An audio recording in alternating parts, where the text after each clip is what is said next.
Complete একবারে পার হয়ে আসতে 5-এর নিচে 5-এর মতো লাগবে। 5 লাখ? হ্যাঁ, এই জন্য আপনি জানেন যে 3-4টা জায়গা এখানে আছে, আর ওইটা 1 নম্বর আসামি। আমেরিকা প্রবাসী ব্যবসায়ী রাসেল হোসাইনের বিরুদ্ধে দায়ের করা একটি মারামারির মামলা থেকে নাম প্রত্যাহারের শর্তে 5 লাখ টাকা ঘুষ দাবি করেছেন নাটোরের গুরুদাসপুর থানার উপপরিদর্শক আবু জাফর মৃধা। ঈদের আগে লাখখানেকের ব্যবস্থা করে দিবে বলে পাবো, যেরকম যখন দরকার হয় বলবো আপনারে। আমি অফার দিলাম, আর আপনি আপনার মতো কথাবার্তা বললাম।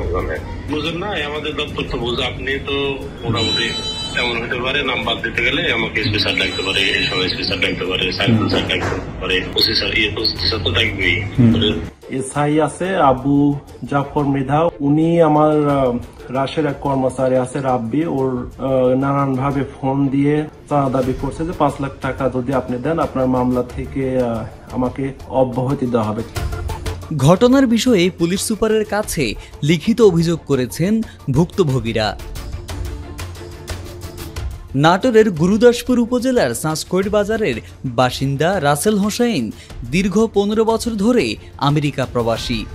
দেশে থাকা তার 2টি ব্যবসা প্রতিষ্ঠানের দেখভাল করেন ম্যানেজার গোলাম রাব্বি।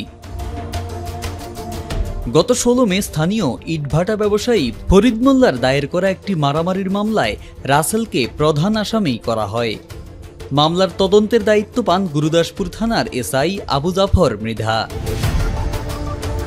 ভুক্তভোগীদের অভিযোগ, মামলা থেকে নাম প্রত্যাহারের শর্তে এসআই আবু জাফর মৃধা ব্যবসা প্রতিষ্ঠানের ম্যানেজার গোলাম রাব্বির কাছে 5 লাখ টাকা ঘুষ দাবি করেন।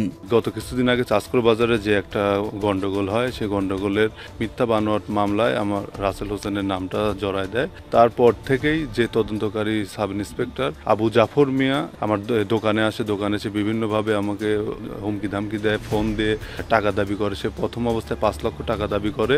তবে ঘুষ দাবির অভিযোগ অস্বীকার করেছেন অভিযুক্ত এসআই আবু জাফর মৃধা। আমি তাদের কাছে টাকা চাবো কেন? আমি বুঝতে পারছি কেন না চাইছেন কিনা 5 লাখ টাকা চাইছেন? না না ভাই, মিথ্যা মামলার তদন্ত এবং দায়ীদের বিচার দাবি করেছেন স্থানীয় বাসিন্দা, সুশীল সমাজের প্রতিনিধি এবং ভুক্তভোগী প্রবাসী রাসেল হোসাইন।